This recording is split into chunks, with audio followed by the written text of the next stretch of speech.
I turned 92 this past winter, and these days I sleep in a small room at the back of my daughter's house. It used to be her sewing room. Now there's a narrow bed, a lamp with a crooked shade, and a little table by the window where I keep something that changed the way I see my entire life. My daughter Elena is the only one of my 4 children who ever truly believed me. That might sound strange to you, a mother raising 4 children, loving them, cooking their meals, sitting through their fevers and school plays, and yet only one believed her. But that's what one lie can do. One lie told at the right moment by the right person can bend the shape of a family for half a century. And the person who told that lie was my husband.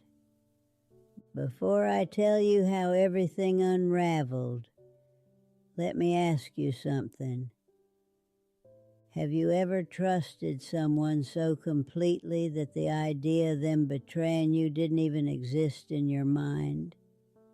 Think about that for a moment, because when you trust someone like that, you stop looking for the truth, and sometimes the truth is standing right in front of you.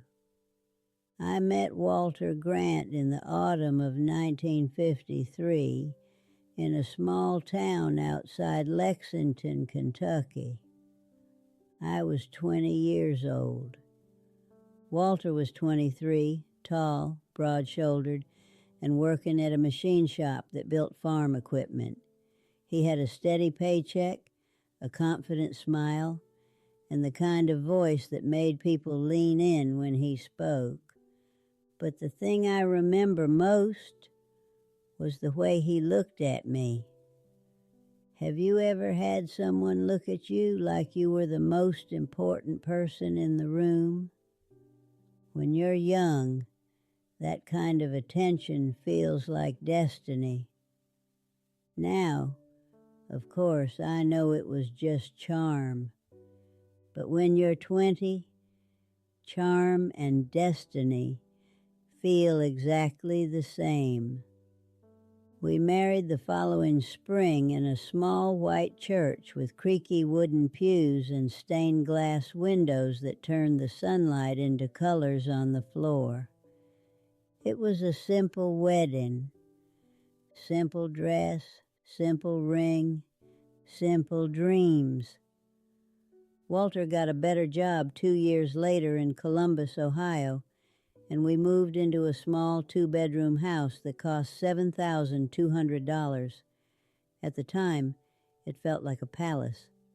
Then the children came, Michael in 1956, Daniel in 1959, Caroline in 1963, and finally little Elena in 1968.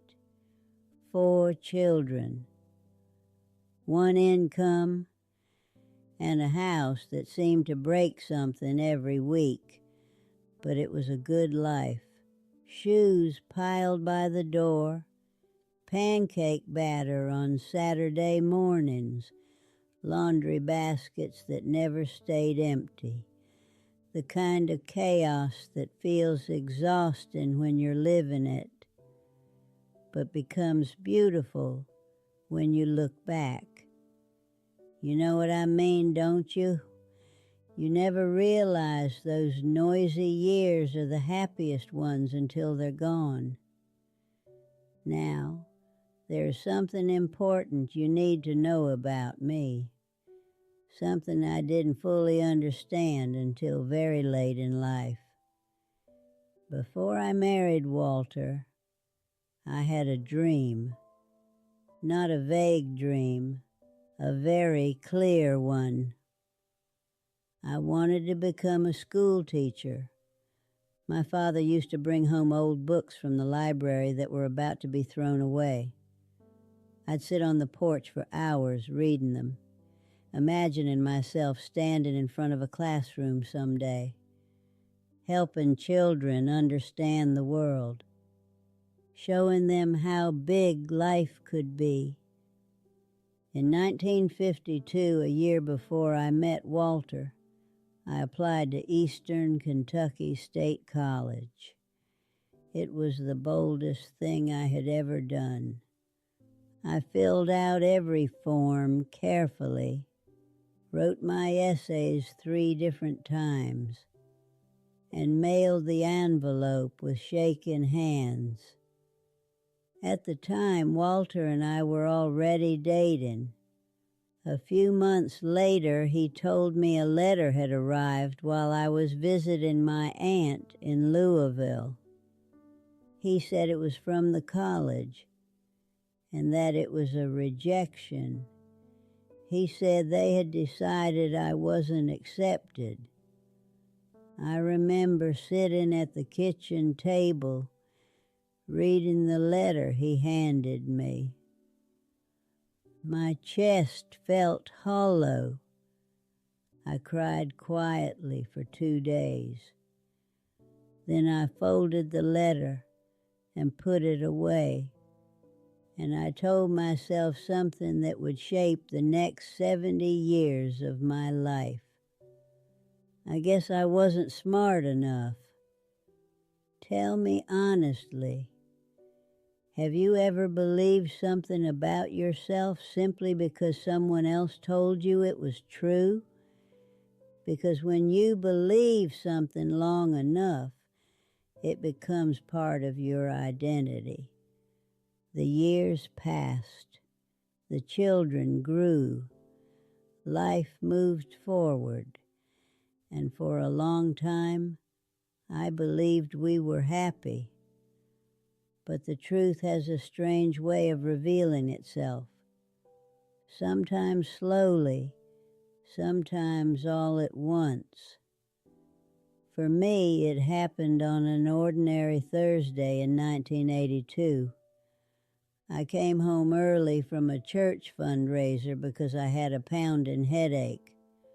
Walter was supposed to be working late, but his truck was in the driveway. Behind it was a silver sedan I didn't recognize. You know how your mind works in moments like that? It starts explaining things before you even ask. Maybe a coworker needed a ride. Maybe someone stopped by unexpectedly. Maybe. But when I stepped inside the house, I heard something upstairs. And after 29 years of marriage, there are some sounds a wife recognizes instantly.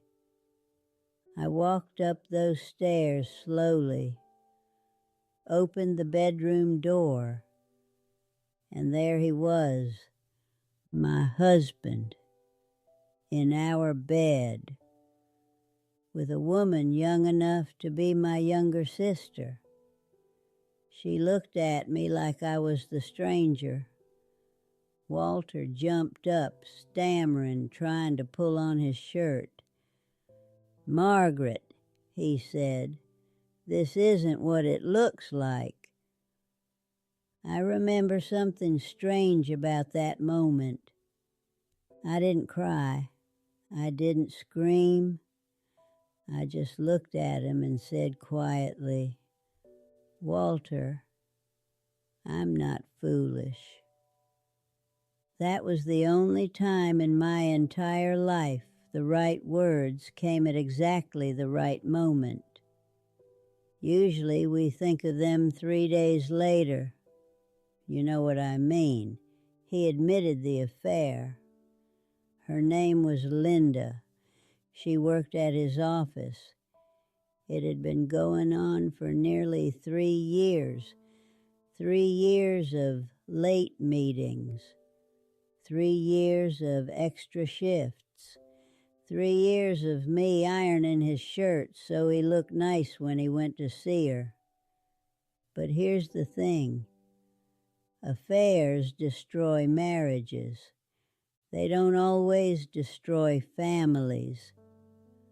What destroyed my family was what Walter did afterward. I told him I wanted a divorce. I gave him 1 week to tell the children the truth before I did. He used that week, but not the way I expected. He called each child privately, and he told them something that would change the next 40 years of our lives. He told them their mother had been the one having the affair. He even named the man, a neighbor I barely knew. He cried on the phone, played the wounded husband, and by the time I learned what he'd done, my children had already chosen a side. Michael stopped speaking to me. Daniel slowly drifted away. Caroline wrote me a letter telling me she was disappointed. Only Elena, who was still a teenager, stayed close. One night, she sat beside me on my bed and whispered, "Mom, I know you didn't do it." 16 years old, and she was the only one who saw the truth.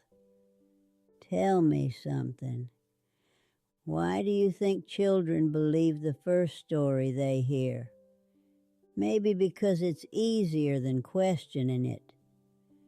Maybe because they don't want their world to change. I stayed in that house, not because I wanted to, because Elena still needed stability. Walter and I lived like strangers under the same roof for 3 decades. Separate bedrooms, separate lives, polite conversations about bills and weather. Nothing more.